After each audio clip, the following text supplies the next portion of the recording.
देश में मॉनसून एक बार फिर पूरी तरह सक्रिय होता दिखाई दे रहा है। कहीं अच्छी बारिश लोगों के लिए राहत लेकर आई है, तो कहीं यही बारिश बाढ़, जलभराव और जनजीवन पर असर की वजह भी बन रही है। अब अगले कुछ दिनों तक देश के कई राज्यों में भारी से बहुत भारी बारिश की संभावना जताई गई है। ऐसे में सवाल है कि आखिर देश में मॉनसून की मौजूदा स्थिति क्या है, किन राज्यों में सबसे ज्यादा असर देखने को मिल रहा है और अगले 2 दिनों का मौसम कैसे रहने वाला है। आइए पूरे मामले को आसान भाषा में विस्तार से समझते हैं। देखिए, सबसे पहले बात करते हैं देश भर में मॉनसून की स्थिति की, क्योंकि इसरो की सैटेलाइट तस्वीरों के मुताबिक इस समय देश के करीब 70% हिस्से में मॉनसूनी बादल छाए हुए हैं, यानी भारत के बड़े हिस्से में मॉनसून सक्रिय बना हुआ है। मौसम विभाग का अनुमान है कि 25 जुलाई तक उत्तर भारत, पूर्वी भारत और पूर्वोत्तर भारत समेत देश के 60% से ज्यादा हिस्सों में अच्छी बारिश होने की संभावना है।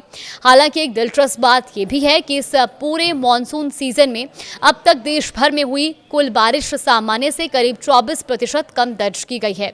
इसका मतलब ये है कि कई इलाकों में अब भी सामान्य से कम बारिश हुई है, लेकिन आने वाले दिनों में बारिश की गतिविधियां बढ़ सकती हैं। अब बात करते हैं उन राज्यों की जहां बारिश का सबसे ज्यादा असर दिखाई दे रहा है। देखिए, सबसे पहले आपको बताते हैं असम की बात, जहां पर लगातार हो रही बारिश ने बाढ़ की स्थिति को और गंभीर बना दिया है। कई जिलों में पानी भर जाने से सामान्य जनजीवन प्रभावित हुआ है। राहत और बचाव कार्यों में तेजी लाने के लिए सेना को भी तैनात किया गया है। कई इलाकों में रेल सेवाएं भी प्रभावित हुई हैं। असम राज्य आपदा प्रबंधन प्राधिकरण यानी कि ASDMA के मुताबिक बाढ़ की वजह से अब तक 5 लोगों की मौत हो चुकी है, जबकि 57,100 से ज्यादा लोग इस आपदा से प्रभावित हुए हैं। प्रशासन लगातार राहत शिविर चला रहा है और प्रभावित लोगों तक जरूरी सहायता पहुंचाने की कोशिश कर रहा है। अब रुख करते हैं उत्तर प्रदेश का।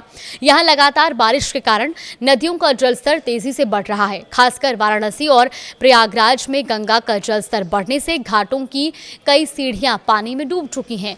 वाराणसी में दशाश्वमेध घाट से लेकर पंचगंगा घाट तक कई इलाकों में पानी पहुंच गया है और यहाँ स्थित प्रसिद्ध रतनेश्वर महादेव मंदिर सहित करीब 40 छोटे मंदिरों में भी पानी भर गया है।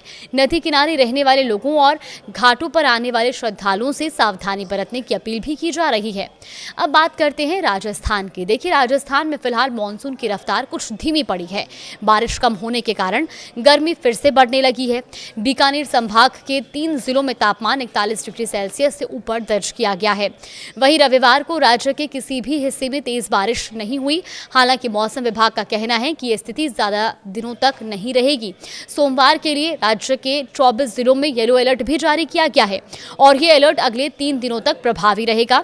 इस दौरान कई इलाकों में बारिश के साथ तेज हवाएं चल सकती हैं और आकाशीय बिजली गिरने की भी संभावना है। अब जानते हैं मौसम विभाग ने अगले 2 दिनों के लिए क्या पूर्वानुमान जारी किया है। तो देखिए, 21 जुलाई के लिए मौसम का अनुमान।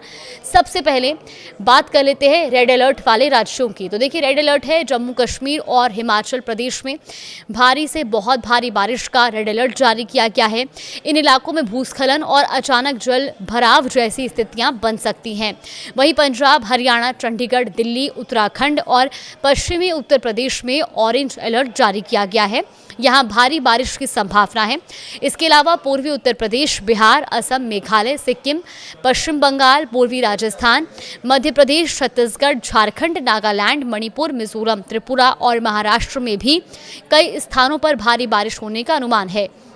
दक्षिण भारत की बात करें तो कर्नाटक और तेलंगाना में तेज हवाएं चल सकती हैं। अब बात करते हैं 22 जुलाई के मौसम की। देखिए, 22 जुलाई को भी जम्मू कश्मीर, उत्तराखंड और हिमाचल प्रदेश में भारी बारिश का रेड अलर्ट जारी किया गया है। वहीं दिल्ली, उत्तर प्रदेश, बिहार, पंजाब, हरियाणा, चंडीगढ़, असम, मेघालय, सिक्किम और पश्चिम बंगाल में ऑरेंज अलर्ट रहेगा। इसके अलावा मध्य प्रदेश, राजस्थान, छत्तीसगढ़, झारखंड, ओडिशा, मणिपुर, मिजोरम, त्रिपुरा, नागालैंड और केरल में भी भारी बारिश की संभावना जताई गई है। अब जानते हैं अलग अलग राज्यों के प्रमुख शहरों का मौसम कैसा रह सकता है। तो हिमाचल प्रदेश में शिमला के लिए अत्यंत भारी बारिश का रेड अलर्ट जारी किया गया है। लोगों को अनावश्यक यात्रा से बचने की सलाह दी गई है। कांगड़ा में तेज बारिश और गरज चमक के साथ बाढ़ जैसी स्थिति बनने की आशंका है। वहीं मंडी में नदी और नालों के किनारे रहने वाले लोगों को सतर्क रहने और सुरक्षित स्थानों पर जाने की सलाह दी गई है। सोलन में लगातार बारिश की वजह से सामान्य जनजीवन प्रभावित हो सकता है। अब उत्तराखंड की बात करें तो देहरादून में गरज चमक और तेज बारिश का ऑरेंज अलर्ट है। हरिद्वार में गंगा के किनारे वाले इलाकों में जलस्तर बढ़ने की संभावना है।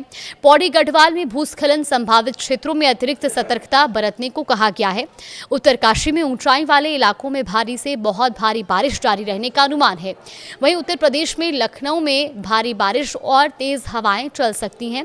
कानपुर में बारिश के साथ आकाशीय बिजली गिरने की संभावना भी जताई गई है। प्रयागराज में गरज चमक के साथ भारी बारिश का अनुमान है। अयोध्या के लिए भी तेज बारिश और आंधी का ऑरेंज अलर्ट जारी किया गया है।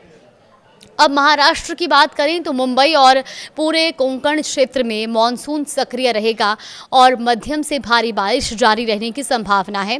वहीं ठाणे में रुक रुक कर तेज बारिश हो सकती है। पालघर के कुछ इलाकों में भी भारी से बहुत भारी बारिश का अनुमान है। रायगढ़ के पहाड़ी और तटीय इलाकों में भी लोगों को सावधानी बरतने की सलाह दी गई है। गुजरात की स्थिति की बात करें तो देखिए, सूरत और दक्षिण गुजरात के कई हिस्सों में भारी से बहुत भारी बारिश हो सकती है। वहीं वलसाड़ में तेज हवाओं के साथ भारी बारिश की संभावना है। नवसारी में भी जलभराव की स्थिति बनने की आशंका जताई गई है। भरूच में भी गरज चमक के साथ तेज बारिश का अनुमान जताया गया है। मध्य प्रदेश की बात करें तो भोपाल में हल्की से मध्यम बारिश हो सकती है। इंदौर में मौसम अपेक्षाकृत सामान्य रहेगा और कहीं कहीं हल्की बूंदाबांदी संभव है। जबलपुर में भी भारी बारिश की संभावना जताई गई है, जबकि ग्वालियर में छिटपुट बारिश और आकाशीय बिजली गिरने की आशंका है।